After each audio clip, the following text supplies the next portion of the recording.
Today, we're flying on Mexico's hidden holiday airline. Their fleet is only made up of 4 old and exotic Boeing 737-300 classics. Magnicharters is a Mexican holiday airline that focuses on serving the big vacation hotspots in Mexico for other leisure travelers, such as Cancun, where we'll be starting today, and even Monterey, where we'll be arriving. Last spring, I took a look at Air Inuit up north with their 737-300 combi, which was half passenger and half freighter. So, what's it like on board a 737 Classic in a dedicated all-passenger configuration? All economy class if anything. Is this Mexican airline a hidden gem? Or do we need to avoid it like when you see your ex in public? What's going on, guys? Casey Flower here. I just now cleared customs in Cancun off of my non-stop Frontier flight from St. Louis. Now let's go check in and snag a hopefully decent window seat and see if this low-cost leisure airline is legit. We'll need to check in person, and the itinerary itself wasn't even available online. So, after I booked the ticket, I got sent an all-Spanish confirmation email from the airline, and 48 hours prior to departure, they just let me print a paper itinerary from the website. You feel old yet? Also, stick around to see how little I paid for this ticket. Hola, this one. I had a little time to kill before it was time to check in, just because my inbound flight arrived at 9:30, and this flight doesn't leave until 2:50. So, anyone care for some Mexican to kick off the trip? Alright, welcome to the first and hopefully not the last snack zone of the day. Exhibit A, got the enchilada dish right here.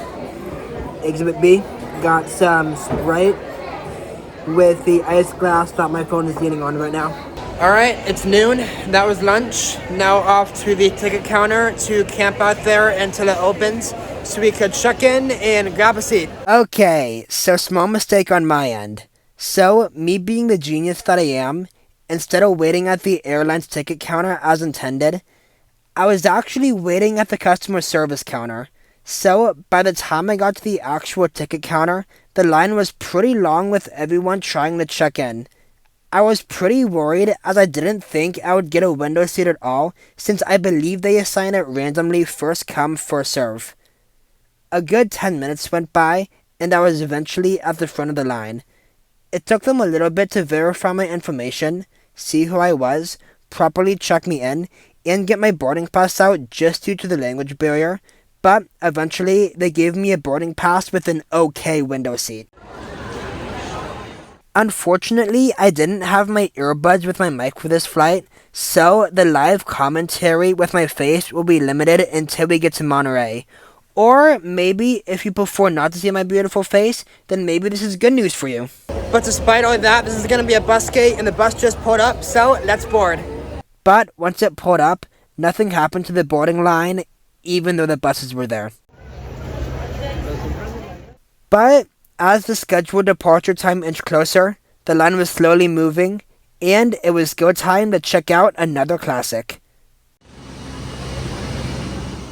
The bus was full, and it took us all a while to board, but you're never going to see me complaining about seeing everything from ground level.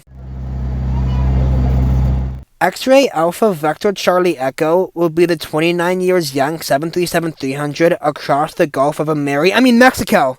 Gulf of Mexico this afternoon, and she was delivered to Southwest in June of 1997 as November 631 Sierra Whiskey, then came down here to join Magnicharters in June of 2018. Hola. Muy bien. Yeah, English. Oh. Okay, bye-bye.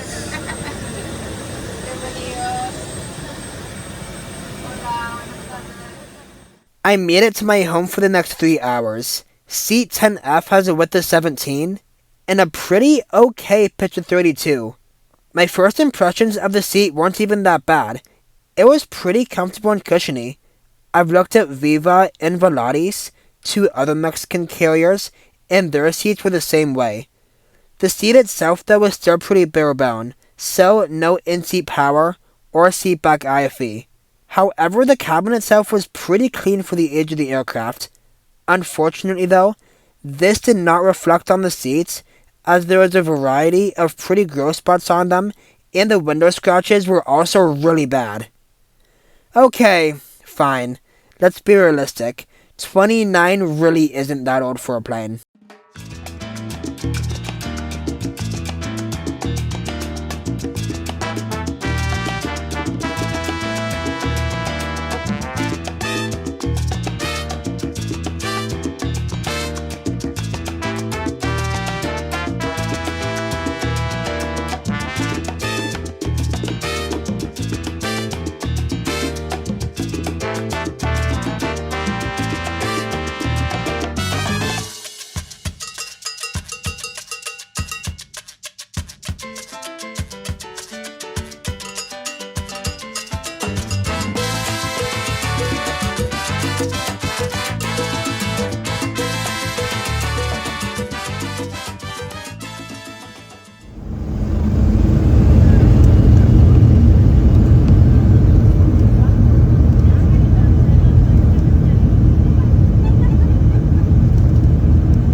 We leveled off over the Gulf a good half hour after takeoff, and I was getting a little worried that we wouldn't be seeing the crew come through at all with a cart or baskets to offer us anything to drink or munch on. There weren't any bumps, so it wasn't that it wasn't safe for them to come through.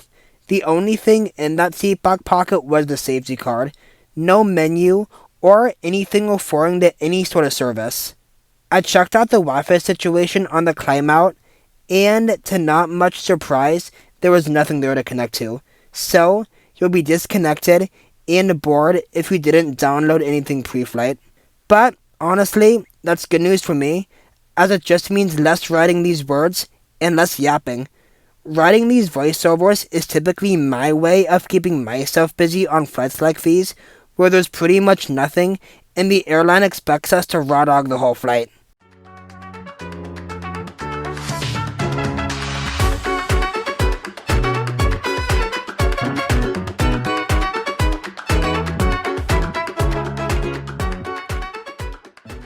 It wasn't until a 4 hour into the flight, almost halfway through, where I was pretty relieved to stand corrected. There was a car with complimentary water, Coke, Lager, and respectfully tequila. I definitely needed that Coke, cause that air conditioning up there was not very effective.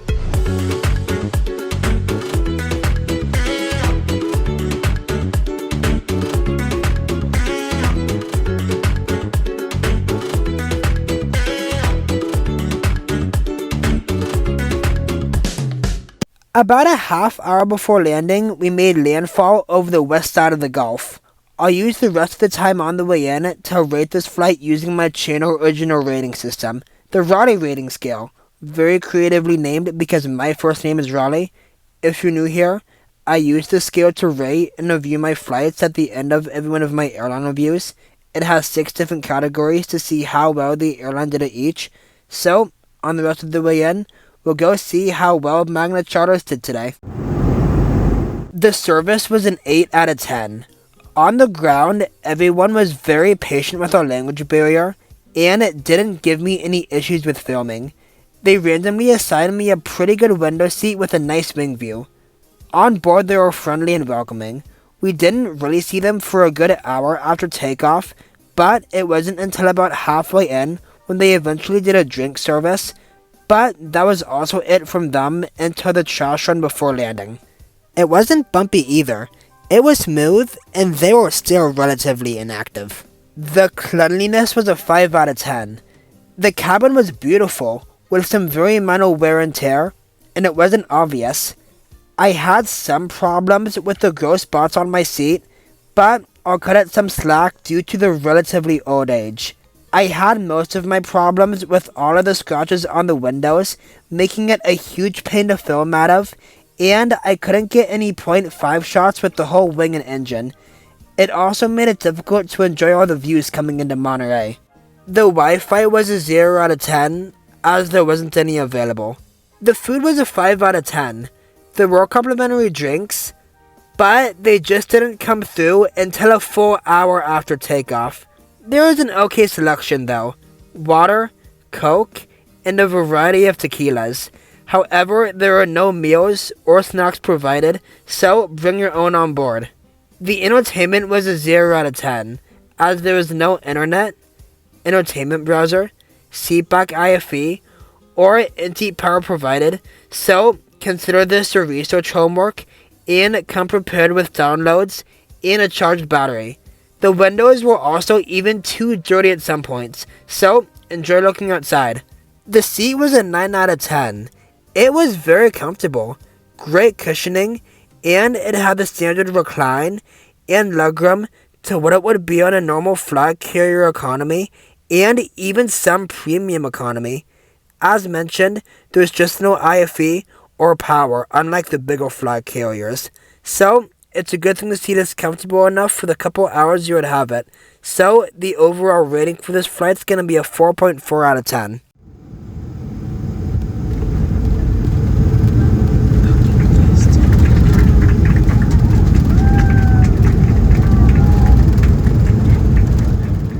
You guys think they were clapping because of that buttery landing?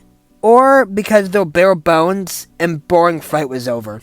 Anyway, all in all, I ended up only paying about 68 USD, about 1,351 pesos for this flight, and in all honesty, it checks out. You definitely only get what you pay for, and then some. Yes, have a good one. Have a good one.